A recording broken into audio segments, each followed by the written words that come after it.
ഞാൻ ആദ്യമായിട്ടാണ് ഗൾഫിൽ വന്ന് ഇപ്രകാരം ഒരു കുർബാന അർപ്പിക്കുന്നത്.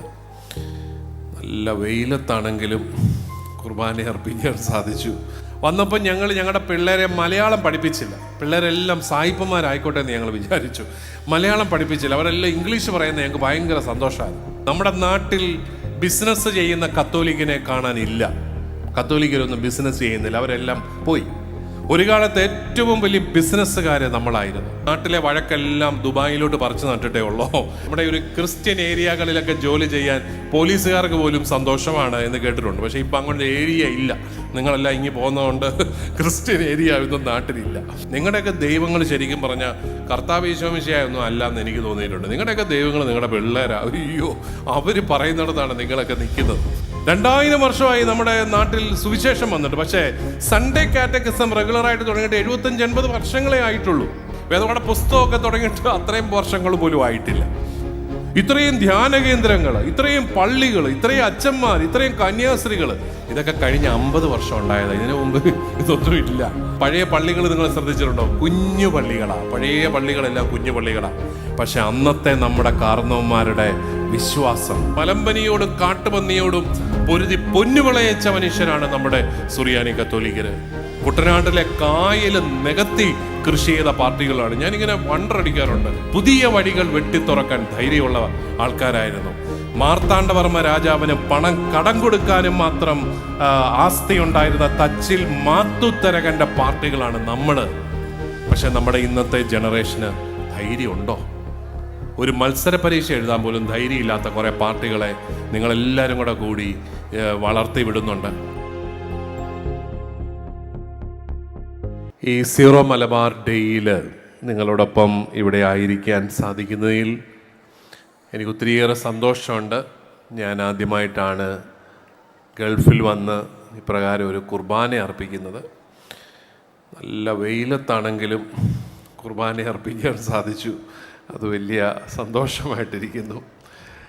അതിലേറെ നിങ്ങൾ ഇത്രയും പേര് വളരെ ശക്തമായി വിശ്വാസം ജീവിക്കുന്നു എന്നുള്ളത് ഞങ്ങൾക്കെല്ലാം ഒരു വലിയ പ്രചോദനമാണ്. എനിക്ക് തോന്നുന്നു നിങ്ങളെല്ലാവരും കൂടെ, പക്ഷെ നിങ്ങൾ നാട്ടിൽ തിരിച്ച് വന്നാൽ ഇതുപോലെ പ്രാർത്ഥിക്കുമെന്ന് എനിക്ക് സംശയമുണ്ട്. അല്ലെങ്കിൽ നിങ്ങളെ കുറച്ച് പേരെ അങ്ങോട്ട് വേണേ ഒന്ന് കൊണ്ടുപോയി പള്ളി വരേണ്ടതിൻ്റെ ആവശ്യകതയെക്കുറിച്ചൊക്കെ പഠിപ്പിക്കാമായിരുന്നു. ഏതായാലും വലിയ സന്തോഷം. ഞാനിവിടെ സൺഡേ സ്കൂളിൽ 2100 പിള്ളേരുണ്ടെന്നൊക്കെ കേട്ടപ്പോൾ എനിക്കങ്ങ് കൊതി വന്നു കേട്ടോ. അങ്ങനെയൊന്നും വരാൻ പാടില്ല പിതാക്കന്മാർക്ക്. കാരണം ഞങ്ങളുടെ അവിടെയൊക്കെ 2000 കുടുംബങ്ങളുള്ള ഇടവകയിൽ 500 പിള്ളേർ സൺഡേ സ്കൂളിലുണ്ടെങ്കിൽ ദൈവത്തിന് സ്തോത്രം, ആ അവസ്ഥയിലായി. ഏതായാലും അവിടെ കുറഞ്ഞാലും ഇവിടെ കൂടുന്നുണ്ടല്ലോ എന്നുള്ളതിൽ ഒത്തിരിയേറെ സന്തോഷമുണ്ട്. പലപ്പോഴും പലരും ചോദിക്കാറുണ്ട്, എന്തിനാണ് ഇങ്ങനെ സീറോ മലബാർ കമ്മ്യൂണിറ്റി ഒരുമിച്ച് കൂടുന്നത്? നമുക്ക് ഏതെങ്കിലുമൊക്കെ കുർബാനയിൽ അങ്ങ് പങ്കെടുത്താൽ പോരെ എന്നൊക്കെ ചോദിക്കാറുണ്ട്. പക്ഷെ നമ്മൾ മനസ്സിലാക്കേണ്ടത് സാർവത്രിക സഭയുടെ മനസ്സാണ്. നമ്മുടെ കത്തോലിക്ക സഭയെന്ന് പറയുന്നത് 24 വ്യക്തിസഭകളുടെ കൂട്ടായ്മയാണ്. 6 ആരാധനാക്രമ പൈതൃകങ്ങളുണ്ട്. നിങ്ങൾ ശ്രദ്ധിച്ചു കാണും, നമ്മുടെ പരിശുദ്ധ പിതാവ് ലെയോ പാപ്പ ഈ ദിവസങ്ങളിൽ തുർക്കിയിൽ പോയിരിക്കുകയാണ്. നിഖ്യാ സുനഹദോസിൻ്റെ 1700ാമത് വാർഷികം ആഘോഷിക്കാൻ തുർക്കിയിൽ പോയി. അവിടെ ഗ്രീക്ക് പാത്രിയർക്കീസും ഒരുമിച്ച് അദ്ദേഹം പ്രാർത്ഥനയിൽ പങ്കുചേർന്നു. നിഖ്യാ സുനഹദോസ് നടന്ന ഇടം സന്ദർശിച്ചു. അതെല്ലാം നമ്മൾ കണ്ടു. അവിടെ നമ്മൾ ശ്രദ്ധിച്ചു, വളരെയേറെ സഭകളുടെ തലവന്മാർ പരിശുദ്ധ പിതാവിനോടൊപ്പം ഉണ്ടായിരുന്നു. അതെല്ലാം ഓരോ അപ്പസ്തോലിക പൈതൃകത്തെ സൂചിപ്പിക്കുന്ന, പ്രതിനിധാനം ചെയ്യുന്ന സഭാ തലവന്മാരാണ്. നമുക്കറിയാം, 4 സുവിശേഷങ്ങളിലൂടെ നമ്മുടെ കർത്താവിൻ്റെ രക്ഷാകരമായ സന്ദേശം നമുക്ക് ലഭിച്ചു. യോഹന്നാൻ്റെ സുവിശേഷത്തിൻ്റെ അവസാന താളിൽ യോഹന്നാൻ എഴുതി വെച്ചു, കർത്താവ് പറഞ്ഞതും ചെയ്തതുമായ എല്ലാ കാര്യങ്ങളും എഴുതാനായിരുന്നെങ്കിൽ ഈ പുസ്തകമൊന്നും മതിയാകുമായിരുന്നില്ല, ലോകത്തിലെ മുഴുവൻ പുസ്തകങ്ങളും തികയുമായിരുന്നില്ല എന്ന് പറഞ്ഞാൽ സുവിശേഷത്തിലുള്ളത് മാത്രമല്ല ദൈവിക വെളിപാട്. അപ്പോൾ ബാക്കിയൊക്കെ എങ്ങനെയാണ് നമ്മൾ മനസ്സിലാക്കുന്നത്? അതാണ് അപ്പസ്തോലന്മാരിലൂടെയാണ്. 12 ശിഷ്യന്മാർ കർത്താവിൻ്റെ കൂടെ നടന്ന് വിശ്വാസം അനുഭവിച്ചു. അവർ വിവിധ സ്ഥലങ്ങളിൽ പോയി പഠിപ്പിച്ചതും കൂടെ ചേർത്ത് വയ്ക്കുമ്പോഴാണ് ഈശോ മിശിഹ നൽകിയ സുവിശേഷം പൂർണ്ണമായിട്ട് നമുക്ക് മനസ്സിലാകുന്നത്. അതിനാണ് നമ്മൾ പറയുന്നത് അപ്പസ്തോലിക പാരമ്പര്യം. അപ്പോൾ ലിഖിതമായ വചനവും അതുപോലെ അലിഖിതമായ പാരമ്പര്യങ്ങളും കൂടെ ചേർന്നതാണ് ദൈവിക വെളിപാട്. അതുകൊണ്ടാണ് ഓരോ സഭയുടെയും ആരാധനാക്രമത്തിലൂടെ ഈ വെളിപാട് നമുക്ക് ലഭിക്കുകയാണ്. നമുക്ക് ഒത്തിരി അഭിമാനിക്കാനുള്ളത് നമ്മുടെ പൗരസ്ത്യ സുറിയാനി ആരാധനാക്രമമാണ് ഇന്ന് കത്തോലിക്ക സഭയിൽ ഉപയോഗിക്കുന്ന ഏറ്റവും പുരാതനമായ ആരാധനാക്രമം. അപ്പസ്തോലിക കാലഘട്ടത്തോട് ഏറ്റവും ചേർന്ന് നിൽക്കുന്ന ലിറ്റർജിക്കൽ പ്രയർ എന്ന് പറയുന്നത് സീറോ മലബാർ സഭയും പൗരസ്ത്യ സുറിയാനി സഭകളും എല്ലാം ഉപയോഗിക്കുന്ന ആരാധനയാണ്. അപ്പോൾ അതിനൊരു what is the relevance of that an ancient liturgical prayer because it is actually bringing to us the apostolic heritage, the original faith. അപ്പോൾ ആ ഒരു ഒറിജിനൽ ഫെയ്ത്ത് വിവിധ അപ്പസ്റ്റോളിക് ട്രഡീഷൻസിലൂടെ ഉള്ള ഒറിജിനൽ ഫെയ്ത്ത് നഷ്ടപ്പെടരുതെന്ന് നിർബന്ധമുള്ളത് കൊണ്ടാണ് സാർവത്രിക സഭ എല്ലാ ആരാധനാക്രമ പൈതൃകങ്ങളും കലർപ്പില്ലാതെയും കുറവില്ലാതെയും സംരക്ഷിക്കപ്പെടണമെന്ന് ആഗ്രഹിക്കുന്നത്.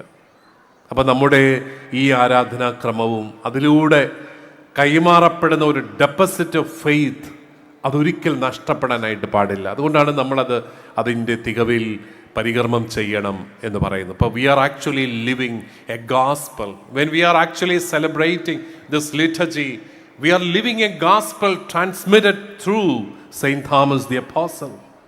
ആ അപ്പസ്തോലൻ സുവിശേഷം എഴുതി വെച്ചതായിട്ട് നമുക്കറിയില്ല. പക്ഷേ അദ്ദേഹം നമ്മളെ പഠിപ്പിച്ച പാരമ്പര്യങ്ങളാണ് നമ്മൾ ഈ സീറോ മലബാർ സഭയുടെ ആരാധനാക്രമ പൈതൃകമായിട്ട് നമ്മൾ കൊണ്ടാടുന്നത്. സോ വി നീഡ് ടു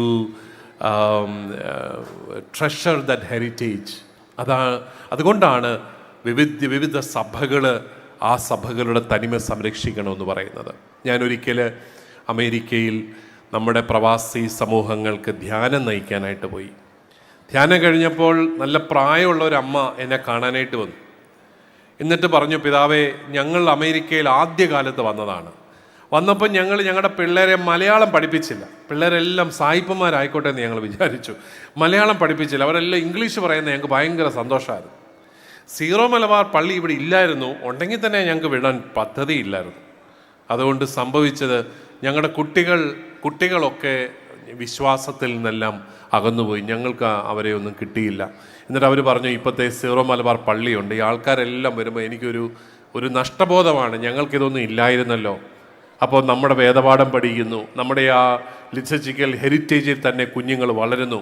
അപ്പോൾ this is not only liturgy, we are actually transmitting a treasure of values, the values we inherited from the mother church to our children, and that is very important.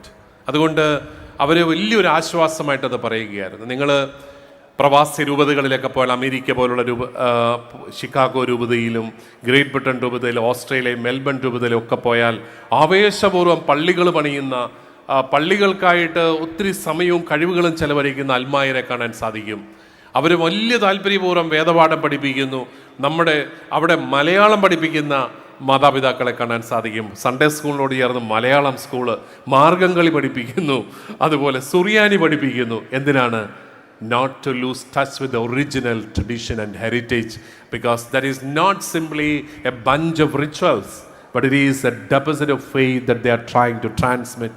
ആ ഒരു വലിയ ബോധ്യത്തോടെ വേണം നിങ്ങളിവിടെ എല്ലാം ഒരുമിച്ച് കൂടാൻ. അതുകൊണ്ട് നമുക്ക് അതിനുള്ള സൗകര്യങ്ങൾ കൂടി വരുന്നു. നമുക്കിപ്പോൾ ഒരു അപ്പസ്റ്റോലിക് വിസിറ്റേറ്ററെ പരിശുദ്ധ പിതാവ് നിയമിച്ചു. പരിശുദ്ധ ഫ്രാൻസിസ് പാപ്പായെയും ലെയോ പാപ്പായെയും നമുക്ക് നന്ദിയോടുകൂടി ഓർക്കാം. അദ്ദേഹത്തിൻ്റെ പ്രവർത്തനങ്ങൾ പൂർത്തിയാകുമ്പോൾ നമുക്ക് മെച്ചപ്പെട്ട സൗകര്യങ്ങൾ ലഭ്യമാകുമെന്ന് നമുക്ക് പ്രതീക്ഷിക്കുകയും ചെയ്യാം. രണ്ടാമതായിട്ട് എനിക്ക് നിങ്ങളോട് പറയാനുള്ളത്, നിങ്ങൾ ഇവിടെ വരുമ്പോൾ നിങ്ങൾക്ക് ഭൗതികമായ സൗകര്യങ്ങൾ ഒത്തിരി മെച്ചപ്പെട്ടിട്ടുണ്ട്. എനിക്ക് ഒത്തിരി സന്തോഷം തോന്നി. നമ്മുടെ നാട്ടിൽ ബിസിനസ് ചെയ്യുന്ന കത്തോലിക്കനെ കാണാനില്ല. കത്തോലിക്കരൊന്നും ബിസിനസ് ചെയ്യുന്നില്ല, അവരെല്ലാം പോയി. ഒരു കാലത്ത് ഏറ്റവും വലിയ ബിസിനസ്സുകാർ നമ്മളായിരുന്നു. നമ്മുടെയൊക്കെ നാട്ടിലെ അങ്ങാടികൾക്ക് സുറിയാനി കത്തോലിക്കൻ്റെ ചരിത്രവുമായിട്ട് ബന്ധമുണ്ട്. അങ്ങാടികൾ നിങ്ങൾക്കറിയാം, പുരാതനമായ നമ്മുടെ എല്ലാ പള്ളികളോടും ചേർന്ന് അങ്ങാടികളുണ്ട്. പക്ഷേ അതെല്ലാം പോയി, കച്ചവടക്കാരും നാട്ടിൽ കച്ചവടം ചെയ്യുന്ന അവരെ കാണാനില്ല. ഏതായാലും ദൈവകൃപയിൽ ഇവിടെ വന്ന് ഞാൻ കുറേ ബിസിനസ്സുകാരെ എല്ലാം കണ്ടു. ഇവിടെ ഒത്തിരി പേര് ബിസിനസ് ചെയ്ത് വിജയിക്കുന്നു. ദൈവത്തിന് നന്ദി പറയാം. അപ്പം നമുക്ക് അതുപോലെ നല്ല ജോലി ചെയ്യുന്ന ആൾക്കാർ, നമ്മുടെ കുട്ടികളാണെങ്കിലും നന്നായിട്ട് പഠിച്ച് മുന്നേറുന്ന കുഞ്ഞുങ്ങൾ, ഭൗതിക സാഹചര്യങ്ങൾ ഒത്തിരി മെച്ചപ്പെട്ടിട്ടുണ്ട്. പക്ഷെ നിങ്ങളുടെ ക്വാളിറ്റി ഓഫ് ലൈഫ് മെച്ചപ്പെട്ടു എന്ന് പറയാൻ നിങ്ങൾക്ക് സാധിക്കുമോ? നിങ്ങളുടെ quality of your marital life, quality of your family life, അത് മെച്ചപ്പെട്ടിട്ടുണ്ടോ? ഇല്ലെങ്കിൽ നമ്മൾ ചിന്തിക്കണം, പിന്നെ ഈ ഭൗതിക സാഹചര്യങ്ങൾ കൊണ്ട് ഞങ്ങൾക്ക് എന്താണ് മെച്ചമെന്ന് പറയുന്നത്? നമ്മുടെയൊക്കെ കുടുംബങ്ങളിൽ കുറച്ചും കൂടെ സ്നേഹം കൂടിയിട്ടുണ്ടോ? ഭാര്യയും ഭർത്താവും കൂടെ കുറച്ചും കൂടെ വർത്തമാനമൊക്കെ പറയുന്നുണ്ടോ? അതുപോലെ അതോ നാട്ടിലെ വഴക്കെല്ലാം ദുബായിലോട്ട് പറിച്ചു നട്ടിട്ടേ ഉള്ളോ? നാട്ടിൽ പറയുന്ന അതേ ഭാഷ തന്നെ ഇവിടെയും പറഞ്ഞുകൊണ്ട് നടക്കുവാണോ? അതോ ഇവിടെ ഭൗതിക സാഹചര്യങ്ങൾ മെച്ചപ്പെട്ടപ്പോൾ കുറച്ചും കൂടെ നല്ല ക്വാളിറ്റിയുള്ള family life? I think we are in dire need of such a family life. ഞാൻ എപ്പോഴും ചിന്തിക്കാറുണ്ട്, നമ്മുടെ കത്തോലിക്ക സമൂഹം നല്ല സമൂഹമാണ്, സമാധാനപ്രിയരായ ജനങ്ങളാണ്. ഈ വലിയ കുറ്റകൃത്യങ്ങളുടെ ക്രിമിനൽ ആക്ട്സിൻ്റെ വാർത്തകൾ വരുമ്പോൾ ഞാൻ ആദ്യം നോക്കുന്നത്, എനിക്ക് ഇച്ചിരി വർഗീയ താല്പര്യമുണ്ടെന്ന് കൂട്ടിക്കോ, ക്രിസ്ത്യാനി ഇതിനകത്തുണ്ടോ എന്നുള്ളതാണ്. ദൈവകൃപയാലില്ല കേട്ടോ. വലിയ കുറ്റകൃത്യങ്ങൾക്കൊന്നും പ്രതികളായിട്ട് നമ്മളെ കാണാനില്ല. പിന്നെ നമ്മളെ തീരെ നിരാശപ്പെടുത്താതിരിക്കാൻ വേണ്ടി ആരെങ്കിലുമൊക്കെ 1-2 പേരൊക്കെ പ്രതികളായെങ്കിലായി. നമ്മൾ അങ്ങനെ വലിയ കുറ്റകൃത്യങ്ങൾക്കോ തല്ലാനോ കൊല്ലാനോ ഒന്നും നമ്മൾ പോകത്തില്ല. നമ്മൾ പരമാവധി ചെയ്യുന്നത് അയലോക്കത്തുകാരൻ്റെ അതിര് മാന്തുക, വെയിൽ ഇച്ചിരി അങ്ങോട്ട് കയറ്റി വയ്ക്കുക, കാശ് കടം മേടിച്ചിട്ട് കൊടുക്കാതിരിക്കുക, ഇത്യാദി കലാപരിപാടികളാണ് കത്തോലിക്കൻ്റെ പൊതുവേ ഉള്ള പരിപാടികൾ. അത് മെച്ചമെന്നല്ല കേട്ടോ. പക്ഷേ സമാധാനപ്രിയരായ ജനങ്ങളാണ്. നമ്മുടെ ഒരു ക്രിസ്ത്യൻ ഏരിയകളിലൊക്കെ ജോലി ചെയ്യാൻ പോലീസുകാർക്ക് പോലും സന്തോഷമാണ് എന്ന് കേട്ടിട്ടുണ്ട്. പക്ഷേ ഇപ്പം അങ്ങോട്ട് ഏരിയ ഇല്ല. നിങ്ങളെല്ലാം ഇങ്ങി പോകുന്നതുകൊണ്ട് ക്രിസ്ത്യൻ ഏരിയ ഒന്നും നാട്ടിലില്ല. അപ്പോൾ സമാധാനപ്രിയരായ ജനങ്ങളാണ്. അതുപോലെ മക്കളെ എന്നും പറഞ്ഞുകൊണ്ട് ജീവിക്കുന്ന ഒരു സമൂഹം വേറെ ഉണ്ടോ എന്ന് എനിക്കറിയത്തില്ല. നിങ്ങളുടെയൊക്കെ ദൈവങ്ങൾ ശരിക്കും പറഞ്ഞാൽ കർത്താവ് ഈശോമിശിഹായൊന്നും അല്ല എന്ന് എനിക്ക് തോന്നിയിട്ടുണ്ട്. നിങ്ങളുടെയൊക്കെ ദൈവങ്ങൾ നിങ്ങളുടെ പിള്ളേരാ. അയ്യോ, അവർ പറയുന്നിടത്താണ് നിങ്ങളൊക്കെ നിൽക്കുന്നത്. അപ്പോൾ മക്കളെ എന്നും പറഞ്ഞുകൊണ്ട് ജീവിക്കുന്ന ഒരു സമൂഹം, അതുപോലെ വിദ്യാഭ്യാസത്തിന് വലിയ പ്രാധാന്യം കൊടുക്കുന്ന ഒരു സമൂഹം, നല്ല quality of at least quality of A social life അത് തേടുന്ന ഒരു സമൂഹമൊക്കെയാണ് നമ്മൾ. പക്ഷേ എനിക്കൊരു അഭിപ്രായമുള്ളത്, കുടുംബത്ത് സ്നേഹവും സമാധാനമുള്ള കുടുംബങ്ങളൊക്കെ വളരെ കുറവാണ്. ഞാൻ വലിയ കുഴപ്പമില്ലെന്ന് കരുതിയ ഒരു കുടുംബത്തിലെ ഒരു പെങ്കൊച്ചിൻ്റെ കല്യാണം നടത്തി. എനിക്ക് 10 മിനിറ്റ് തന്നിട്ടുള്ളൂ കേട്ടോ. ഞാൻ 2 മിനിറ്റ് 3 മിനിറ്റ് തീർത്ത്. ഞാൻ വലിയ പ്രഭാഷകനാണെന്നൊക്കെ ഇവർ പറഞ്ഞെങ്കിലും എനിക്ക് 10 മിനിറ്റ് പ്രഭാഷണം നടത്തിയാൽ മതി എന്നാണ് ഇവർ ഉദ്ദേശിച്ചിരിക്കുന്നത്. അപ്പോൾ ഞാനിപ്പോൾ നിർത്തിക്കോളാം. അപ്പോൾ ഞാൻ ഒരു പെങ്കൊച്ചിൻ്റെ കല്യാണമൊക്കെ നടത്തി. എനിക്ക് നല്ല പരിചയമുള്ള കുടുംബമാണ്. അപ്പോൾ അവളെ ഞാൻ കുറേ വർഷങ്ങൾക്ക് ശേഷം കണ്ടുമുട്ടിയപ്പോൾ അവളെന്നോട് പറഞ്ഞു, എൻ്റെ പിതാവേ, ഞാൻ ആ വീട്ടിൽ നിന്ന് ഓടി രക്ഷപ്പെട്ടതാ. ഞാൻ പറഞ്ഞു, എടി നീ അങ്ങനെ പറയാതെ, നിനക്ക് ഇത്രയും നല്ല പപ്പായി, ഇത്രയും നല്ല മമ്മി, എനിക്ക് അവരെല്ലാം അറിയാവുന്ന നല്ല മനുഷ്യരാണ്. ഉടനെ അവളെന്നോട് പറഞ്ഞു, എൻ്റെ പിതാവേ, എൻ്റെ പപ്പ ഒറ്റയ്ക്ക് നിൽക്കുവാണെങ്കിൽ ലോകത്തിലെ ഏറ്റവും നല്ല മനുഷ്യനാണ്. എൻ്റെ മമ്മി ഒറ്റയ്ക്ക് നിൽക്കുവാണെങ്കിൽ ലോകത്തിലെ ഏറ്റവും നല്ല സ്ത്രീയാണ്. പക്ഷെ ഇവർ 2 പേരും കൂടെ കൂടിയാൽ മഹാമോശമാണ്. 365 ദിവസം ഉണ്ടെങ്കിൽ 366 ദിവസവും അവിടെ വഴക്കാണ്. നമ്മുടെ കുഞ്ഞുങ്ങൾ കുടുംബജീവിതത്തെ സ്നേഹിക്കണമെങ്കിൽ, നമ്മുടെ കുഞ്ഞുങ്ങൾ മാരിറ്റൽ ലൈഫിനെ സ്നേഹിക്കണമെങ്കിൽ നിങ്ങളുടെ മാരേജ് കുറച്ചും കൂടെ എൻജോയബിൾ ആണെന്ന് അവർക്കും കൂടെ തോന്നണം. You know, they are always weighing upon, they are always evaluating the quality of your life. How is it? നിങ്ങൾക്ക് ഒരു സന്തോഷമുള്ളൊരു കുടുംബമാണോ? ഈ കല്യാണം കഴിക്കുക എന്നൊക്കെ പറയുന്നത് പണ്ട് സുവിശേഷത്തിൽ പറഞ്ഞ പോലെ ഇതൊരു മഹാരഹസ്യമാണ്. വായിച്ച പോലെ ഇതൊരു മഹാരസമാണ്. ഇത് രസമാണോ രഹസ്യമാണോ? അപ്പോൾ ഇത് നല്ലൊരു കാര്യമാണെങ്കിൽ തീർച്ചയായിട്ടും അവരൊക്കെ അത് ആസ്വദിക്കും. അതല്ലെങ്കിൽ വലിയ പാടാണ്. അതുകൊണ്ട് വഴക്കുകളൊക്കെ കുറച്ച്, സ്നേഹിക്കാൻ കുറച്ചും കൂടെ പഠിച്ച്, നല്ല ക്വാളിറ്റി ഓഫ് ഫാമിലി ലൈഫ് അത് കൂട്ടണം എന്നാണ് എനിക്ക് നിങ്ങളോട് പറയാനായിട്ടുള്ളത്.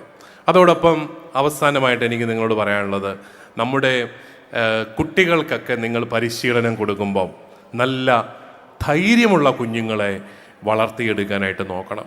നിങ്ങളൊന്ന് ഓർത്ത് നോക്കിക്കേ, ഈ സൺഡേ കാറ്റക്കിസം തുടങ്ങിയിട്ട് എത്ര നാളായി? കൂടിപ്പോയാൽ 75 വർഷം. 2000 വർഷമായി നമ്മുടെ നാട്ടിൽ സുവിശേഷം വന്നിട്ട്. പക്ഷേ സൺഡേ കാറ്റക്കിസം റെഗുലറായിട്ട് തുടങ്ങിയിട്ട് 75-80 വർഷങ്ങളെ ആയിട്ടുള്ളൂ. ഇതുപോലെ എല്ലാ ഞായറാഴ്ച വേദപാഠ പുസ്തകമൊക്കെ തുടങ്ങിയിട്ട് അത്രയും വർഷങ്ങൾ പോലും ആയിട്ടില്ല. ഇത്രയും ധ്യാന കേന്ദ്രങ്ങൾ, ഇത്രയും പള്ളികൾ, ഇത്രയും അച്ഛന്മാർ, ഇത്രയും കന്യാസ്ത്രീകൾ, ഇതൊക്കെ കഴിഞ്ഞ 50 വർഷം ഉണ്ടായത്. ഇതിനു മുമ്പ് ഇതൊന്നും ഇല്ല. നമ്മുടെയൊക്കെ നാട്ടിൽ ഇത്രയും പള്ളികളും ഒന്നുമില്ല. ഇനി പഴയ പള്ളികൾ നിങ്ങൾ ശ്രദ്ധിച്ചിട്ടുണ്ടോ? കുഞ്ഞു പള്ളികളാണ്. പഴയ പള്ളികളെല്ലാം കുഞ്ഞു പള്ളികളാണ്. പക്ഷെ അന്നത്തെ നമ്മുടെ കാർന്നവന്മാരുടെ വിശ്വാസം ഭയങ്കര വിശ്വാസമായിരുന്നു. അവർ സുറിയാനി കുർബാനയാണ് പങ്കെടുത്തുകൊണ്ടിരുന്നത്. പക്ഷേ നമ്മളെക്കാളും സ്ട്രോങ് ആയിരുന്നു അവരുടെ വിശ്വാസം. അതുപോലെ അവർ നല്ല ധൈര്യമുള്ള മനുഷ്യരായിരുന്നു. മലബാറിലൊക്കെ കുടിയേറ്റം നടത്തി അവിടെ മലബാറിൽ പൊന്നു വിളയിച്ച, മലമ്പനിയോടും കാട്ടുപന്നിയോടും പൊരുതി പൊന്നു വിളയിച്ച മനുഷ്യരാണ് നമ്മുടെ സുറിയാനി കത്തോലിക്കര്. കുട്ടനാട്ടിലെ കായൽ നികത്തി കൃഷി ചെയ്ത പാർട്ടികളാണ്. ഞാനിങ്ങനെ വണ്ടർ അടിക്കാറുണ്ട്, ഇലക്ട്രിസിറ്റി ഒക്കെ അന്ന് ഉണ്ടായിരുന്നു, ഏത് പമ്പ് വെച്ചായി നിങ്ങൾ വെള്ളം വറ്റിച്ചത്? കുട്ടനാട്ടിൽ കായൽ വറ്റിച്ച് അവിടെ കൃഷി ചെയ്യാന്നൊക്കെ പറഞ്ഞാൽ നിസ്സാര പാർട്ടികളല്ലായിരുന്നു. നല്ല ധൈര്യമുള്ള മനുഷ്യരായിരുന്നു, നല്ല കച്ചവടക്കാരായിരുന്നു, പുതിയ വഴികൾ വെട്ടിത്തുറക്കാൻ ധൈര്യമുള്ള ആൾക്കാരായിരുന്നു. മാർത്താണ്ഡവർമ്മ രാജാവിന് പണം കടം കൊടുക്കാനും മാത്രം ആസ്തിയുണ്ടായിരുന്ന തച്ചിൽ മാത്തുത്തരകൻ്റെ പാർട്ടികളാണ് നമ്മൾ. പക്ഷെ നമ്മുടെ ഇന്നത്തെ ജനറേഷന് ധൈര്യമുണ്ടോ? ഒരു മത്സര പരീക്ഷ എഴുതാൻ പോലും ധൈര്യമില്ലാത്ത കുറേ പാർട്ടികളെ നിങ്ങളെല്ലാവരും കൂടി വളർത്തി വിടുന്നുണ്ട്. ഒരു ജോലിയും ചെയ്യാൻ അറിയത്തില്ല, തുണി കഴുകാൻ അറിയത്തില്ല, പിന്നെ കടയിൽ പോയി സാധനം മേടിക്കാൻ അറിയത്തില്ല, അതുപോലെ ഭക്ഷണം ഉണ്ടാക്കാനായിട്ട് അറിയത്തില്ല, ഒന്നും അറിയത്തില്ല. എല്ലാം ഇങ്ങനെ പപ്പായും മമ്മിയും കൂടെ ഇങ്ങനെ പുറകെ നടന്ന് ചെയ്തു കൊടുക്കുന്ന പാർട്ടികളാണ്. നമ്മുടെ കുഞ്ഞുങ്ങളെ നമ്മൾ മിടുക്കരാക്കുന്നില്ല. നമ്മുടെ ഒരു സംതൃപ്തിക്ക് വേണ്ടിയിട്ട് പിള്ളേരെ നമ്മൾ പാമ്പർ ചെയ്തങ്ങ് കൊളാക്കുകയാണെന്ന് ഞാൻ പറയും. അവർക്കൊരു ധൈര്യമില്ല, ജീവിക്കാൻ ധൈര്യമില്ലാത്ത ആൾക്കാരെ വളർത്തി വിട്ടിട്ട് കാര്യമില്ല. അതുകൊണ്ട് നിങ്ങളിങ്ങനെ ഒരുമിച്ചൊക്കെ കൂടുമ്പം നിങ്ങളെല്ലാം നല്ല ധൈര്യമുള്ള മനുഷ്യരാണ്. കാരണം ഇവിടെയൊക്കെ വരണമെങ്കിൽ തന്നെ ധൈര്യം വേണം, അല്ലേ? തീർച്ചയായിട്ടും. പക്ഷെ അത്രയും ധൈര്യം നമ്മുടെ മക്കൾക്കും കൂടെ ഉണ്ടോ എന്നുള്ള കാര്യം നിങ്ങൾ ചിന്തിക്കണം. ജീവിക്കാനുള്ള ഒരു ധൈര്യം, ബുദ്ധിമുട്ടുകളെ നേരിടാനുള്ള ഒരു ധൈര്യം, വെല്ലുവിളികൾ ഏറ്റെടുക്കാനുള്ള ഒരു ധൈര്യം, അത് കുരിശിൻ്റെ ഒരു ചൈതന്യമാണെന്ന് കൂടി നമ്മൾ തിരിച്ചറിയണം. ജീവിക്കാനുള്ള ധൈര്യവും അതുപോലെ ആത്മീയതയും എല്ലാം ഒത്തിണങ്ങുന്ന ഒന്നാണ് നമ്മൾ എന്നും കരുതുന്ന കുരിശെന്ന് പറയുന്ന സഹനമാണ്, ചലഞ്ചാണ്, അതേസമയം നമ്മളെ ദൈവത്വത്തിലേക്ക് നയിക്കുന്നതുമാണ്. അതുകൊണ്ട് ആ ഒരു ചൈതന്യത്തിൽ വളരാൻ നിങ്ങൾക്കെല്ലാവർക്കും സാധിക്കട്ടെ എന്ന് ആശംസിച്ചുകൊണ്ട് ഈ മനോഹരമായ സായാഹ്നം ക്രമീകരിച്ച സീറോ മലബാർ കാത്തലിക് അസോസിയേഷനെയും അതിൻ്റെ എല്ലാ ഭാരവാഹികളെയും, ഷാജു ചേട്ടനെയും മാത്യു ചേട്ടനെയും എല്ലാവരെയും, നിങ്ങളെ എല്ലാ കമ്മിറ്റിക്കാരെ എല്ലാവരെയും ദൈവം സമൃദ്ധമായിട്ട് അനുഗ്രഹിക്കട്ടെ എന്ന് പ്രാർത്ഥിച്ചുകൊണ്ട്